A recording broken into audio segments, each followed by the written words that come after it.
Hi everyone, I hope that you are doing well. Today I have a special video for you to celebrate passing 1,000 subscribers. If you've been here for a while, you know that when I reached 500 subscribers, I made a special video for you guys to get to know me, and it was 25 things about me.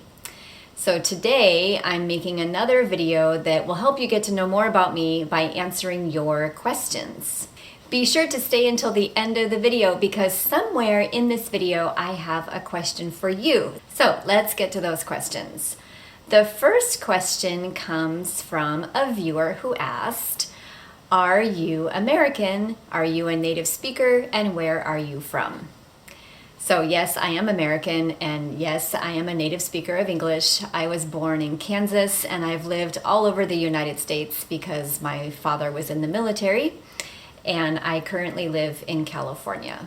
So if you're interested in learning American English, this is a good channel for you. The second question came from a family member who asked on Instagram, "What is your favorite food?" So it's hard for me to answer that question because I love food and I love a lot of different kinds of food. But if I had to choose just one, I would probably say a really good salad. Like many Americans, I love a big salad that has a lot of contrasting textures and flavors. You know, a salad that has different vegetables and maybe some fruit and nuts and something crunchy on top.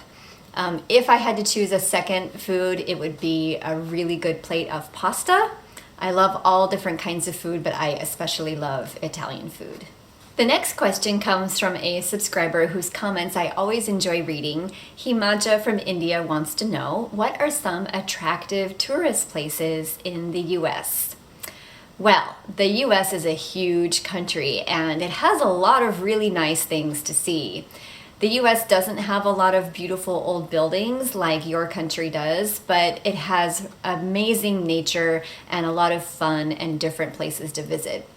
So if you come to the US, I would recommend focusing on either the East Coast or the West Coast. The East Coast has a lot of historic cities like New York, Boston, Philadelphia, Washington, D.C. The West Coast, of course, is beautiful because you have California and Oregon, Washington, Arizona in the Southwest. And the US has a lot of really amazing national parks. So you could spend months just visiting those. But again, if I were you, I would either focus on the East Coast or the West Coast. I live on the West Coast, so I personally prefer that part of the country. And to be honest, you could spend weeks just traveling in California. There's so much to see and do here. In California, you've got the beautiful city of San Francisco, which is my favorite city in the US.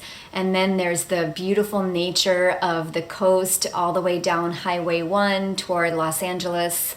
There's also national parks like Yosemite National Park, Lassen Volcanic Park, where you can see volcanoes, Joshua Tree National Park in the south, where you have this really cool desert with a lot of interesting trees, and a few other national parks too. California has the beautiful redwood forest with the tallest trees in the world, waterfalls, super blue, beautiful lakes like Lake Tahoe. So in my opinion, you could spend weeks just traveling in California. But if you really love nature, you can continue to go north and go to the states of Oregon and Washington, which are also really beautiful places.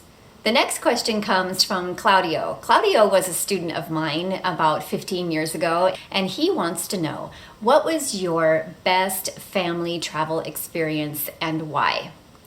Well, this is another hard question to answer because I love to travel with my kids and we travel a lot together as a family. We've had some wonderful vacations in California and Oregon, and we go to Brazil to visit my husband's family. But if I had to choose just one trip, I would choose the trip that we took to Italy as a family in 2019.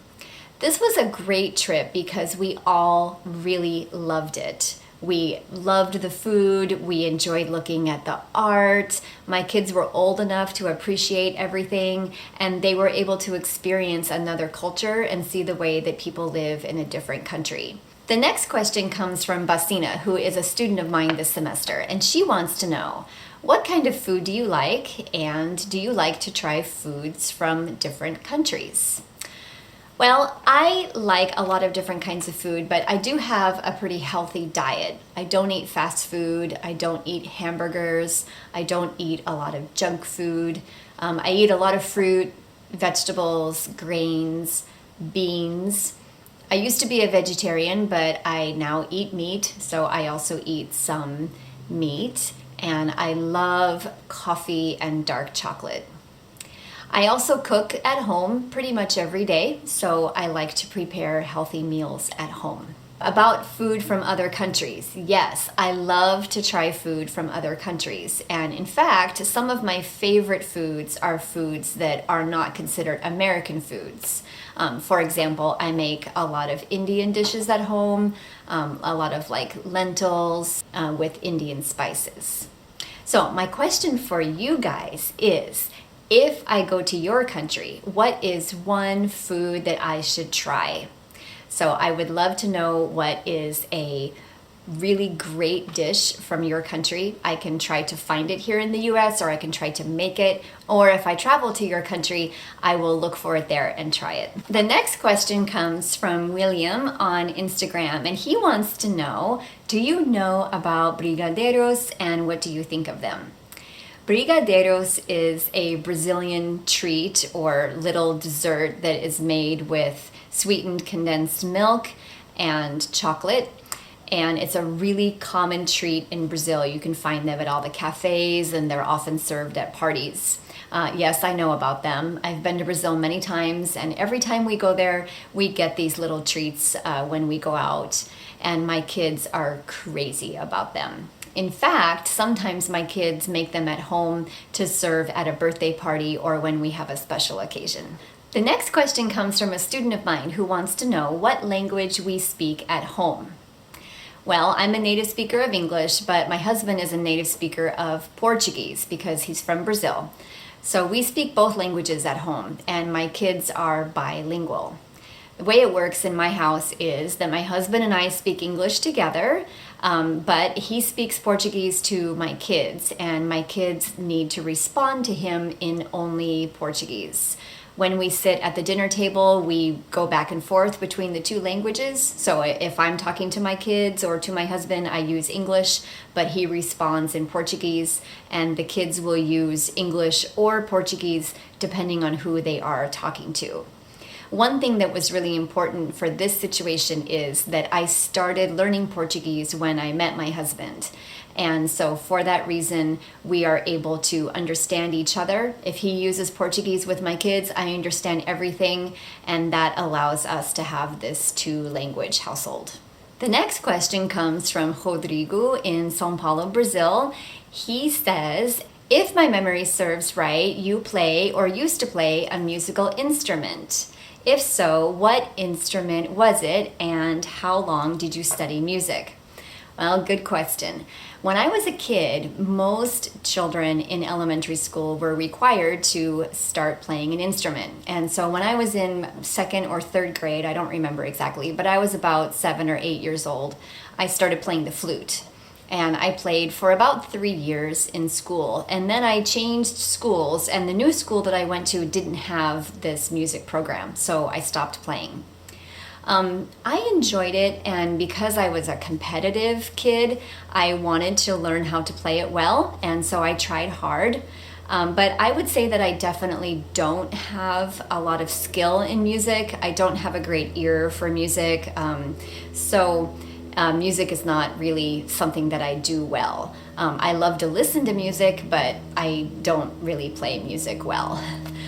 In fact, I have a piano that was handed down in my family. It used to be my grandmother's when she was a child, and it's a beautiful old piano. So I forced my younger son to take piano lessons for a few years, and also I tried to learn to play the piano. I haven't given up yet. I'm going to keep trying. It's a very relaxing thing to do, and I also think it's good for me because it keeps my brain working and it keeps my mind fresh. So I hope you enjoyed getting to know me a little bit better. I would love to answer any other questions that you have, so you can leave them in the comments below. And please be sure to let me know what food from your country should I try.